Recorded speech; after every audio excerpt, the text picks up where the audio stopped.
लक्ष्मी आदि देवियों की प्रतिष्ठा की सामान्य विधि। श्री भगवान कहते हैं, अब मैं सामूहिक रूप से देवता आदि की प्रतिष्ठा का तुमसे वर्णन करता हूँ। पहले लक्ष्मी की, फिर अन्य देवता के समुदाय की स्थापना का वर्णन करूंगा। पूर्ववर्ती अध्यायों में जैसा बताया गया है उसके अनुसार मंडप, अभिषेक आदि सारा कार्य करें। तत्पश्चात भद्रपीठ पर लक्ष्मी की स्थापना करके 8 दिशाओं में 8 कलश स्थापित करें। देवी की प्रतिमा का घी से अभ्यंजन करके मूल मंत्र द्वारा पंचगव्य से उसको स्नान करावे। फिर हिरण्यवर्णा, हरिणिमः इत्यादि मंत्र से लक्ष्मी जी के दोनों नेत्रों का उन्मिलन करें। ताम आव इत्यादि मंत्र पढ़कर देवी के लिए मधु, घी और चीनी अर्पित करें। तत्पश्चात अक्षम पूर्वाम इत्यादि मंत्र से पूर्ववर्ती कलश के जल द्वारा श्री देवी का अभिषेक करें। काम स्वस्मिताम इस मंत्र को पढ़कर दक्षिण कलश से चंद्राम प्रभासाम इत्यादि मंत्र का उच्चारण करके पश्चिम कलश से तथा आदित्य वर्णे इत्यादि मंत्र बोलकर उत्तरवर्ती कलश से देवी का अभिषेक करें। उपैतु माम इत्यादि मंत्र का उच्चारण करके आग्नेय कोण के कलश से क्षुत पीपासा मलाम इत्यादि मंत्र बोलकर नैऋत्य कोण में कलश के गंधम द्वाराम दुराधर्षार्म इत्यादि मंत्र को पढ़कर वायव्य कोण के कलश से तथा मनसः कावामा कुतिम इत्यादि मंत्र पढ़कर तथा मनसः कामामा कुतिम इत्यादि मंत्र पढ़कर ईशान कोणवर्ती कलश से लक्ष्मी देवी का अभिषेक करें।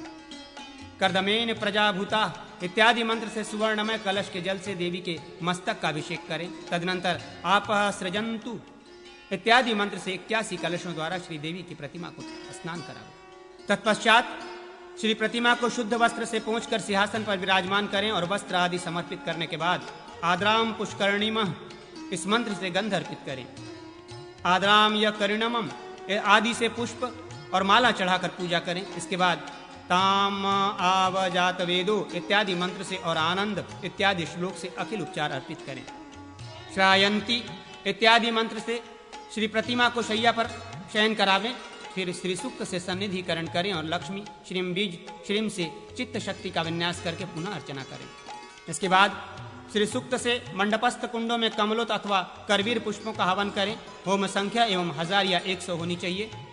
ग्रहोपकरण आदि समस्त पूजन सामग्री आदिति श्री सूक्त के मंत्रों से ही समर्पित करें। फिर पूर्ववत पूर्ण रूप से प्रासाद संस्कार संपन्न करके माता लक्ष्मी के लिए पिंडी का निर्माण करें। तदनंतर उस पिंडिका पर लक्ष्मी की प्रतिष्ठा करके श्री सूक्त से सन्निधिकरण करते हुए पूर्ववत उसकी प्रत्येक ऋचा का जप करें। मूल मंत्र से चित्त शक्ति को जागृत करके पुनः सन्निधिकरण करें। तदनंतर आचार्य और ब्रह्मा तथा अन्य ऋत्विज ब्राह्मणों को भूमि, सुवर्ण, वस्त्र, गौ एवं अन्नादि का दान करें। इस प्रकार सभी देवियों की स्थापना करके मनुष्य राज्य एवं स्वर्ग आदि का भागी होता है। विष्णु आदि देवताओं की प्रतिष्ठा की सामान्य विधि तथा पुस्तक लेखन विधि। श्री भगवान कहते हैं, इस प्रकार विनीतानंदन गरुड़, सुदर्शन चक्र, ब्रह्मा और भगवान नरसिंह की प्रतिष्ठा भी उनके अपने अपने मंत्र से श्री विष्णु की ही भांति करनी चाहिए। इसका श्रवण करो। इस मंत्र से चक्र का पूजन करके वीर पुरुष युद्ध क्षेत्र में शत्रुओं को विदीर्ण कर डालता है। ये नरसिंह भगवान का मंत्र है। अब मैं तुमको पाताल नरसिंह का मंत्र ये नरसिंह भगवान का मंत्र है। अब मैं तुमको पाताल नरसिंह मंत्र का उपदेश करता हूँ। ये श्री हरि स्वरूपिणी नरसिंह विद्या है जो अर्थ सिद्धि प्रदान करने वाली है। त्रैलोक्य मोहन श्री विष्णु की त्रैलोक्य मोहन मंत्र समूह से प्रतिष्ठा करें। उसके द्विभुज विग्रह के वाम हस्त में गदा और दक्षिण हस्त में अभय मुद्रा होनी चाहिए। यदि चतुर्भुज रूप की प्रतिष्ठा की जाए तो दक्षिणोधर्व हस्त में चक्र और वामोधर्व में पांचजन्य शंख होना चाहिए। उनके साथ ही एवं पुष्टि अथवा बलराम सुभद्रा की भी स्थापना करनी चाहिए। श्री विष्णु वामन, वैकुंठ, हयग्री और अनिरुद्ध की प्रासाद में, घर में अथवा मंडप में स्थापना करनी चाहिए। मत्स्यादि अवतारों को जलशैया पर स्थापित करके शयन करावे। संकर्षण, विश्वरूप, रुद्रमूर्तिलिंग, अर्धनारीश्वर, हरिहर, मातृकागण, भैरव, सूर्य, ग्रह, विनायक तथा इंद्र आदि के द्वारा सेवनिया, गौरी, चित्रजा और बलाबला विद्या की भी उसी प्रकार स्थापना करनी चाहिए। अब मैं ग्रंथ की प्रतिष्ठा और उसकी लेखन विधि का वर्णन करता हूँ।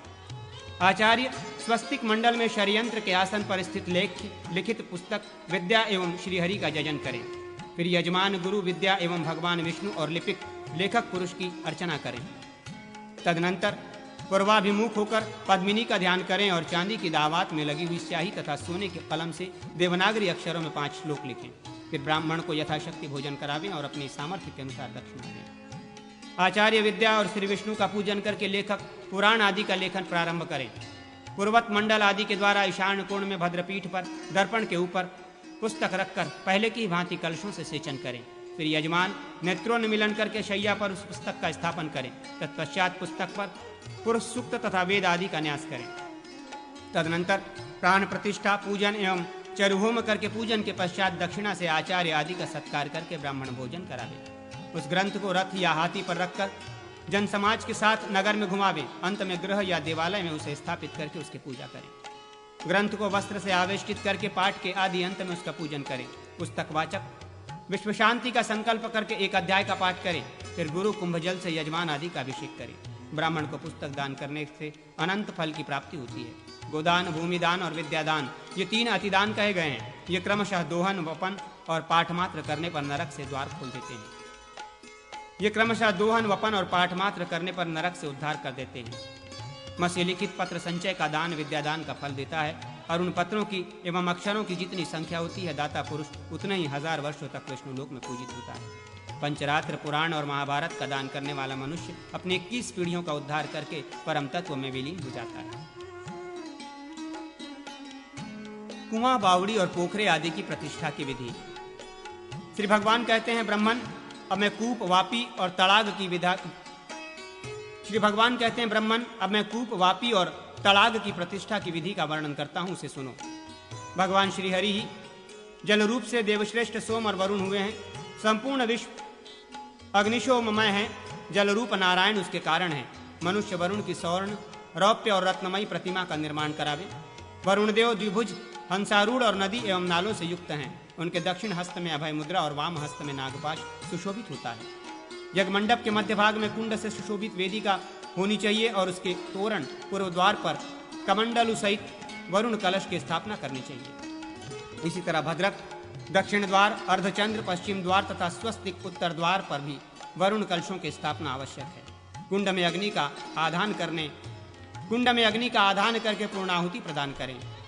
ये तेषत वरुण आदि मंत्र से स्नान पीठ पर वरुण की स्थापना करें। तत्पश्चात आचार्य मूल मंत्र का उच्चारण करके वरुण देवता की प्रतिमा को वहीं पधराकर उसमें धृत का अभ्यंग करें।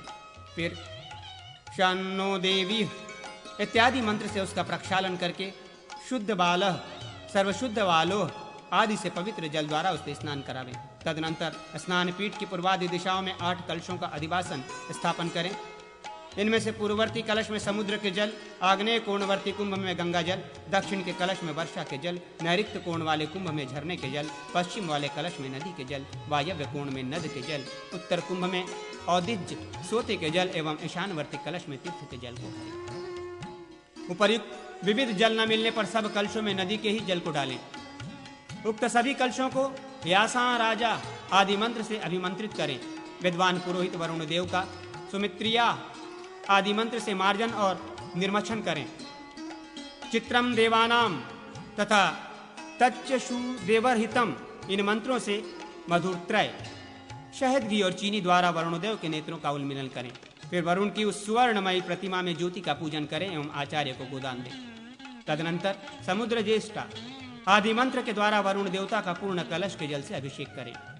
समुद्रम गच्छ इत्यादि मंत्र के द्वारा अग्निकोणवर्ती कलश के गंगा जल से, सोमोधेनु इत्यादि मंत्र के द्वारा दक्षिण कलश के वर्षा जल से, देवी रापो इत्यादि मंत्र के द्वारा नैऋत्य पूर्णवर्ती कलश के निर्जल जल से, पंचनद्य आदि मंत्र के द्वारा पश्चिम कलश के नदी जल से, उद्दिभटय इत्यादि मंत्र के द्वारा उत्तरवर्ती कलश के उभिद्ध जल से और पावमानी ऋचा के द्वारा ईशान कोण वाले कलश के तीर्थ जल से वरुण का अभिषेक करें। फिर यजमान मौन रहकर आपोहिष्टा इस मंत्र के द्वारा पंचगव्य से, हिरण्य वर्णा श्री सूक्त के द्वारा स्वर्ण जल से, आपो अस्मान मंत्र के द्वारा वर्षा जल से, व्याहृतियों का उच्चारण करके कूप जल से तथा आपो देवी मंत्र के द्वारा तड़ाग जल एवं तोरणवर्ती वरुण कलश के जल से वरुण देव को स्नान करावे। वरुणस्यो नस्तंभमसि मंत्र के द्वारा पर्वतीय जल अर्थात झरने के पानी से भरे 81 कलशों द्वारा उसको स्नान करावे। त्वं नो अग्ने वरुणस्य इत्यादि मंत्र से अर्घ्य प्रदान करें। व्याहृतियों का उच्चारण करके मधु पर बृहस्पते अति अर्धो मंत्र से वस्त्र, इमं में वरुण इस मंत्र से पवित्रक और प्रणव से उत्तरी अर्घ समर्पित करें। वरुण सूक्त से वरुण देवता को पुष्प, चमर, दर्पण, छत्र और पताका का निवेदन करें। मूल मंत्र से उत्तिष्ठ ऐसा कहकर उत्थापन करें। उस रात्रि को अधिवासन करें। वरुण वाह इस मंत्र से सन्निधिकरण करके वरुण सूक्त से उनका पूजन करें। फिर मूल मंत्र से सजीवीकरण करके चंदन आदि द्वारा पूजन करें। मंडल में पूर्ववत अर्चना कर लें। अग्निकुंड में समिधाओं का हवन करें। वैदिक मंत्रों से गंगा आदि चारों गवों का दोहन करें। तदनंतर संपूर्ण दिशाओं में यव निर्मित चरु की स्थापना करके होम करें। चरु को व्याहृति गायत्री या मूल मंत्र से अभिमंत्रित करके सूर्य, प्रजापति, दिव्य, अनंतक निग्रह, पृथ्वी, देहधृति, स्वधृति, रति, रमति, उग्र, भीम, रौद्र, विष्णु, वरुण, धाता, रास्यपोष, महेंद्र, अग्नि, यम, निरिक्ति, वरुण, वायु, कुबेर, ईश, अनंत, ब्रह्मा, राजा, जलेश्वर, वरुण इन नामों का चतुरंत रूप बोलकर अंत में स्वाहा लगाकर बलि समर्पित करें। इदम विष्णु तदम विप्रासो इन मंत्रों से आहुति दें। सोमो धेनुम मंत्र से 6 आहुतियां देकर इमम में वरुण मंत्र से 1 आहुति दें। आपोहिष्टा आदि 3 ऋचाओं से तथा इमारुद्र इत्यादि मंत्र से भी आहुतियां दें। फिर 10 दिशाओं में बलि समर्पित करें और गंध पुष्प आदि से पूजन करें। तत्पश्चात विद्वान पुरुष प्रतिमा को उठाकर मंडल में स्थापित करें तथा गंध पुष्प आदि एवं स्वर्ण पुष्प आदि के द्वारा क्रमशः उनका पूजन करें। तदनंतर श्रेष्ठ आचार्य 8 दिशाओं में 2 वित्तीय प्रमाण के जलाशय और 8 बालुकामयी सुरम्य वेदियों का निर्माण करें। वरुणस्य इस मंत्र से घृत एवं यवनिर्मित चरु की पृथक पृथक 108 आहुतियां देकर शांति जल ले आवे और उस जल से वरुण देव के सिर पर अभिषेक करके सजीवीकरण करें। वरुण देव अपनी धर्मपत्नी गौरी देवी के साथ विराजमान नदी नदों से घिरे हुए हैं। इस प्रकार उनका ध्यान करें। ओम वरुणाय नमः मंत्र से पूजन करके सानिध्यकरण करें। तत्पश्चात वरुण देव को उठाकर गजराज के पृष्ठदेश आदि सवारियों पर मंगल द्रव्य सहित स्थापित करके नगर में भ्रमण करावे। इसके बाद उस वरुण मूर्ति को आपोष्ठा आदि मंत्र का उच्चारण करके त्रिमधुयुक्त कलश जल में रखें और कलश सहित वरुण को जलाशय के मध्य भाग में सुरक्षित रूप से स्थापित कर दें। इसके बाद यजमान स्नान करके वरुण का ध्यान करें। फिर ब्रह्मांड संघिका सृष्टि को अग्निबीज रम से दग्ध करके उसकी भस्म राशि को जल से प्लावित करने की भावना करें। समस्त लोक जलमय हो गया है ऐसी भावना करके उस जल में जलेश्वर वरुण का ध्यान करें। इस प्रकार जल के मध्य भाग में वरुण देवता का चिंतन करके वहां युग की स्थापना करें। युग चतुष्कोण, अष्टकोण या गोलाकार हो तो उत्तम माना गया है। उसकी लंबाई 10 हाथ की होनी चाहिए। उसमें उपास्य देवता का परिचायक चिन्ह हो। उसका निर्माण किसी यज्ञ संबंधी वृक्ष के काष्ठ से हुआ हो। ऐसा ही युग कूप के लिए भी उपयोगी होता है। उसके मूल भाग में हेममय फल का न्यास करें। वापी में 15 हाथ का, पुष्करणी में 20 हाथ का और पोखरे में 25 हाथ का युपकाष्ठ जल के भीतर निवेशित करें। यज्ञ मंडप के प्रांगण में युप ब्रह्म आदि मंत्र से युप की स्थापना करके उसको वस्त्रों से आविष्टित करें तथा युप के ऊपर पताका लगावें।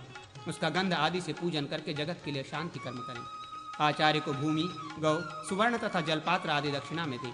अन्य ब्राह्मणों को भी दक्षिणा दें और समागत जनों को भोजन करावें। ब्रह्मा से लेकर तृण पर्यंत जो जल पिपासु हैं वे इस तड़ाग में स्थित जल के द्वारा तृप्ति को प्राप्त हों, ऐसा कहकर जल का उत्सर्ग करें और जलाशय में पंचगव्य डालें।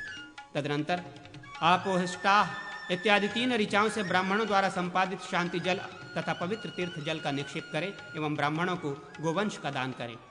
सर्वसाधारण के लिए बेरोक टोक अन्न वितरण का प्रबंध करावे। जो मनुष्य 1 लाख अश्वमेघ यज्ञों का अनुष्ठान करता है तथा जो एक बार भी जलाशय की प्रतिष्ठा करता है उसका पुण्य उन यज्ञों की अपेक्षा हजारों गुना अधिक है। वो स्वर्ग लोक को प्राप्त होकर विमान में प्रमुदित होता है और नरक को कभी नहीं प्राप्त होता है। जलाशय से गौ आदि पशु जल पीते हैं। इससे कर्ता पाप मुक्त हो जाता है। मनुष्य जलदान से संपूर्ण दानों का फल प्राप्त करके स्वर्ग लोक को जाता है।